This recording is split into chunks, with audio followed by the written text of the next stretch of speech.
Hello friends, কেমন আছো তোমরা সবাই? আশা করছি সবাই খুব ভালো আছো, সুস্থ আছো। আমি 1.5-2 মাস হয়ে গেল বোধহয় ভিডিও করি না। আজকে বহুদিন পরে আবার ভিডিও করছি। আমার বাবা আর নেই, তো গত 5ই মার্চ আমার বাবাকে আমরা হারিয়েছি। অনেক চেষ্টা করেছিলাম, জানো তো, সত্যি যে ডাক্তার যা বলেছেন, অপারেশন, ইমিউনোথেরাপি, রেডিয়েশন, কিছু বাদ দিইনি। হসপিটালে ভর্তি করা। অ্যাকচুয়ালি বাবার তো প্রথমে দুটো বড় অপারেশন হলো, মে মাসে একটা, জুলাই মাসে একটা। তারপরে ইমিউনোথেরাপি চালু হলো জানুয়ারির দিকে। 4টে ইমিউনোথেরাপি হওয়ার পরে জানুয়ারিতে বাবার আবার পেট সিটি স্ক্যান হয়। পেট সিটি স্ক্যানে দেখা গেছিল যে বেশ কিছু জায়গায় ছড়িয়েছে। এবার ডক্টর বলেছিলেন যে এটা সিউডো প্রোগ্রেশনও হতে পারে। অনেক সময় এই ইমিউনোথেরাপি ড্রাগগুলো সিউডো প্রোগ্রেশন করায়। আমরা সেটাই একটা হোপ নিয়েছিলাম, যদিও সত্যি কথা বলতে বেশ কিছু জায়গায় ছড়িয়েছে দেখাচ্ছিল।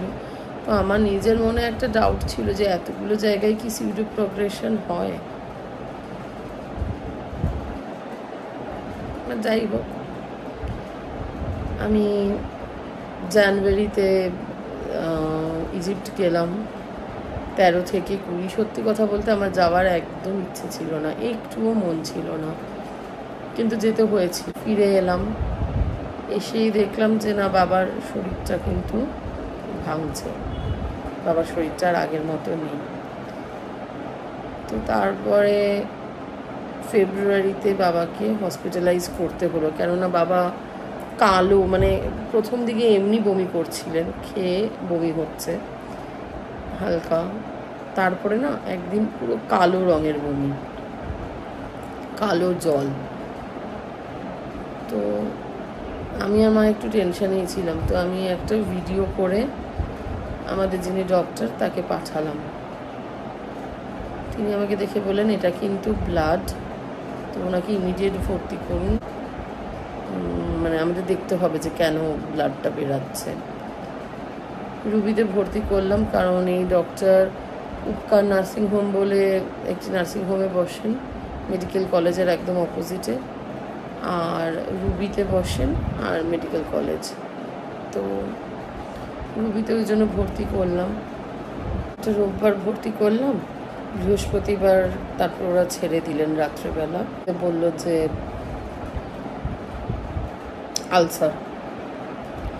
আলসার হয়েছে, এবং এখানে আলসারটা সারাবার জন্য কি জেল মতো কি দেওয়া হবে নাকি, অত না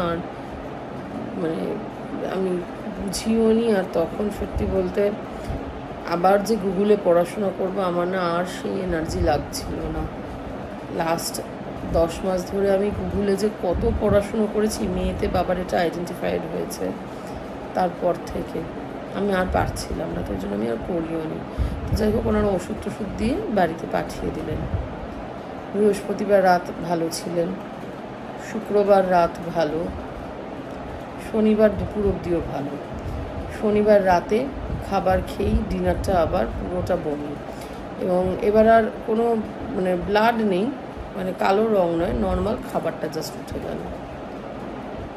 এটা হচ্ছে রোববার। সোমবার দিনকেও একই ব্যাপার, একই জিনিস।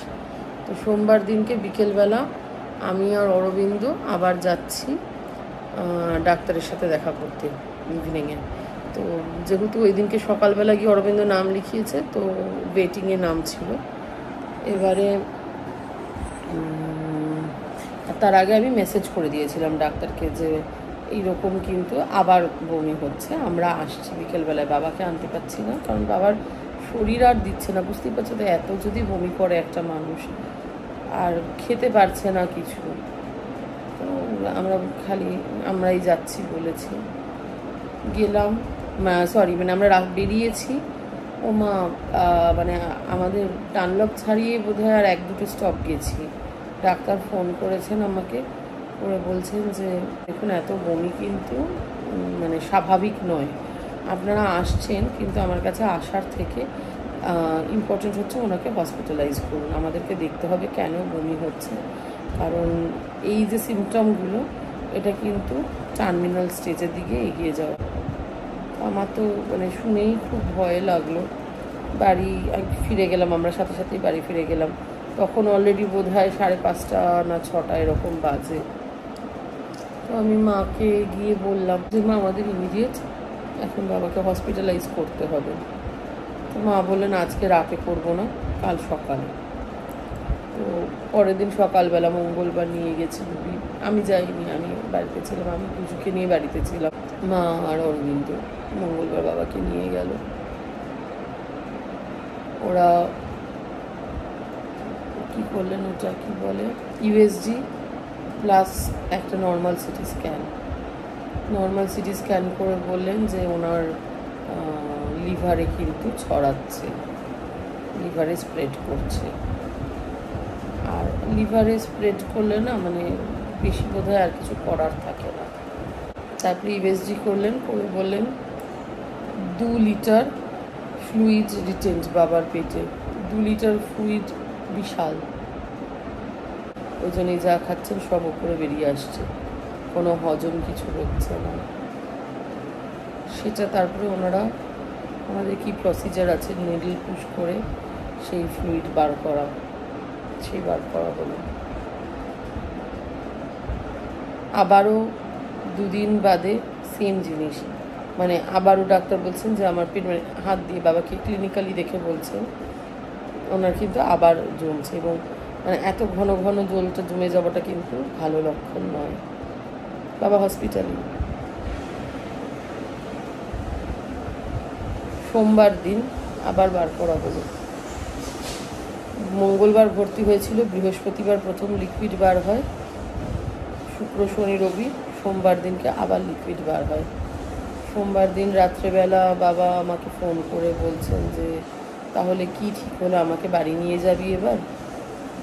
আর ওদিকে বাবার যে ইমিউনোথেরাপি চলছে এর মধ্যে বাবার 5টা টোটাল হয়েছে, তো 6 নম্বরটা ওষুধ এসে গেছে। বললাম যে হ্যাঁ বাবা তোমাকে বাড়ি নিয়ে আসবো, পেশেন্ট হসপিটালাইজ থাকলে সিজিএইচএস থেকে এই ওষুধ দেয় না।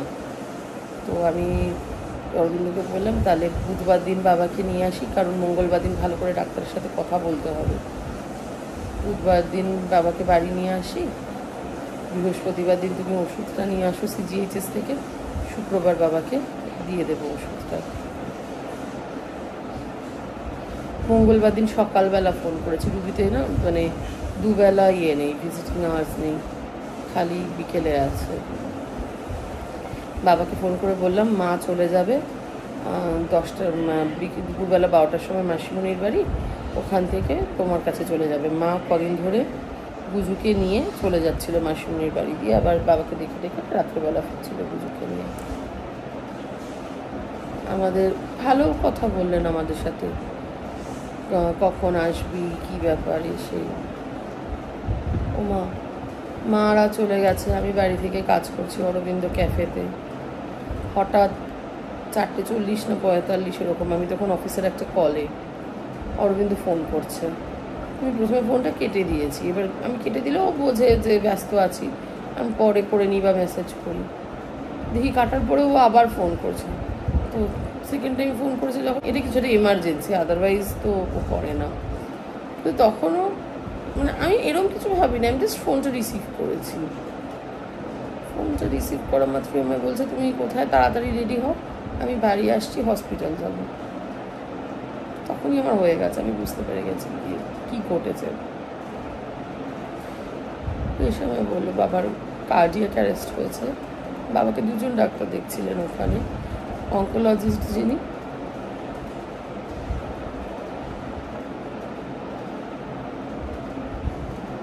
শুনেছি, আর ডক্টর ARC, ডক্টর অরিন্দম রয় চৌধুরী, উনি জেনারেল মেডিসিনের ডাক্তার আমার মনে হয়। ওনাকে ইনফ্যাক্ট বাবাকে মানে বাড়িতে থাকা অবস্থায় বেশ কয়েকবার দেখেছি, সল্টলেকের চেম্বারে।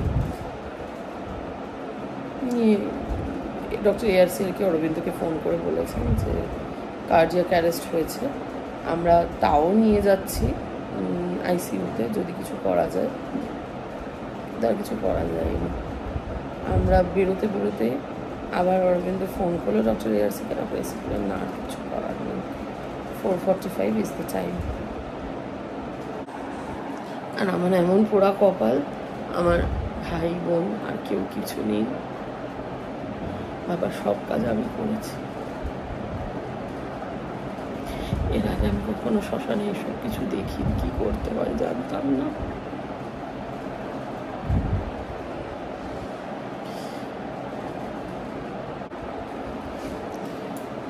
যাই হোক, সব কাজকর্ম সেদিনই করে রাত্রেবেলা বাড়ি চলে এলাম আমরা।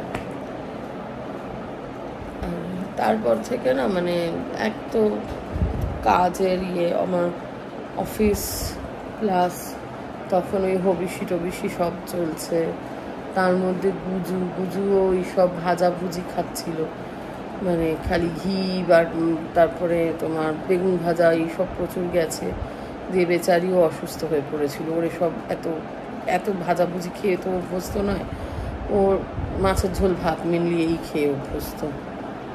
তো সেই সব করে আর ইচ্ছেও ছিল না, সত্যি কথা বলতে ভিডিও করতে ইচ্ছেই করছিল না।